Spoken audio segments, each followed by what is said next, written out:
السلام عليكم، ازيكم يا اصحابي؟ عاملين ايه؟ النهارده ناخد فيه كتاب الماس برايم 2 الترم الاول. احنا النهارده في تشابتر 2، هنبدا في تشابتر 2. تعالوا نشوف اول درس عندي بيتكلم عن ايه. هنا بنقول adding doubles. يعني ايه adding doubles؟ يعني مضاعفه العدد. يعني لما اقول لك 1 عايز الدبل بتاعه هتقول لي ايه؟ 1 1 2 1 1 2. لما اقول لك 2 الدبل بتاعه ايه؟ فانت هتجمع الرقم مع نفسه. خلاص؟ يعني 2 هتجمعها مع 2، 1 هتجمعها مع 1، 3 هتجمعها مع 3، 4 هتجمعها مع 4، 5 هتجمعها مع 5 وهكذا. يبقى 1 1 2، 2 2 4، 3 و 3 6، 4 و 4 8 وهكذا. يبقى الدبل يعني ايه؟ هجمع الرقم مع نفسه مرة تانية، فهشوف الجمع بتاعه هيبقى كام.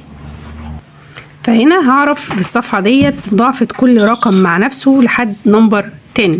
طبعا 10 و10 20.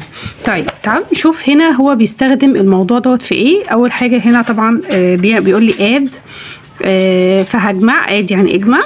فهنا 2 و 2 4، 10 و 10 20. طبعا الولاد هيحلوا الصفحة دي سهلة وبسيطة ومفيهاش مشاكل.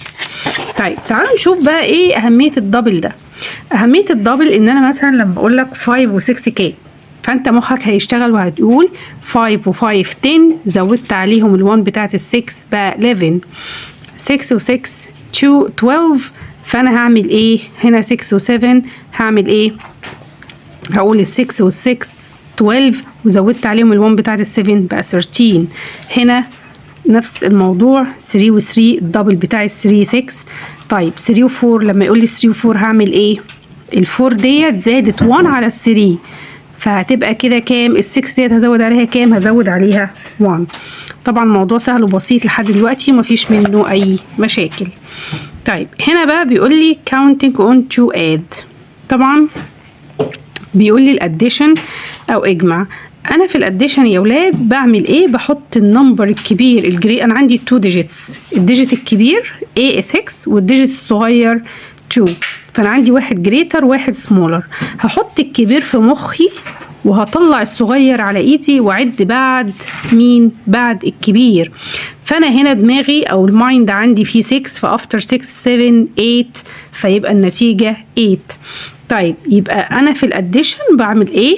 put the greatest number in your mind. حط الرقم الكبير في مخك and start counting after the greatest number. عد بعد الرقم الكبير، بس طبعا الصغير هيبقى على ايديا.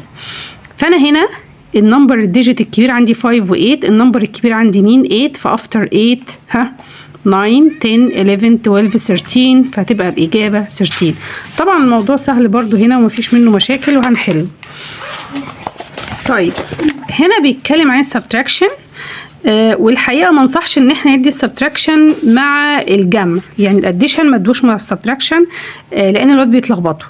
فانت الصفحه ديت خلوها اشرحوها مع الدرس التاني. يعني اجمعوا الدرس ده والدرس ده بيتكلموا عن الاديشن والسبتراكشن. فانا هعمل ايه؟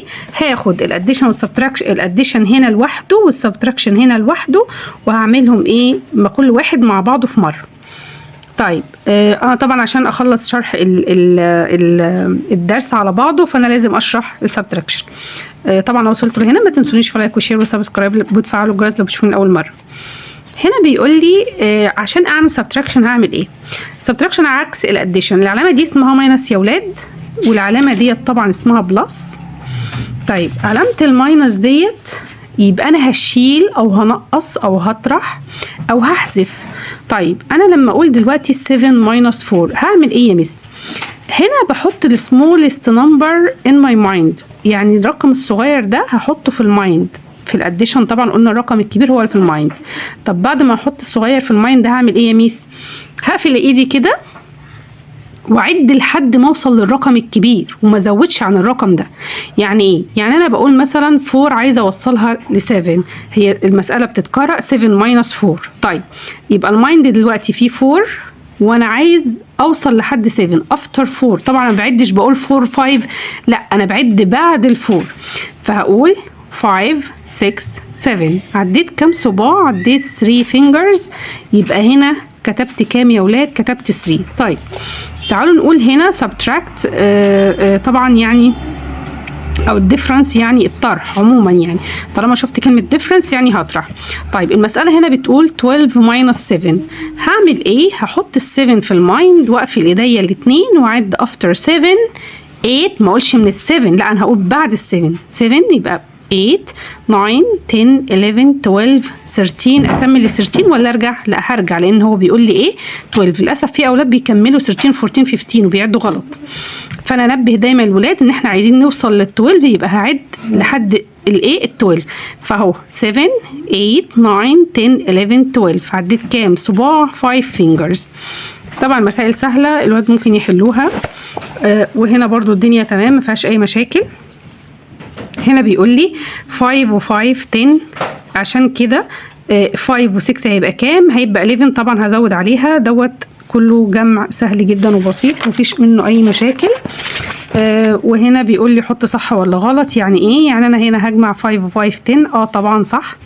5 و13 17. لا طبعا، يبقى هعمل هنا غلط. طبعا هيحلوا الاولاد بالشكل ده.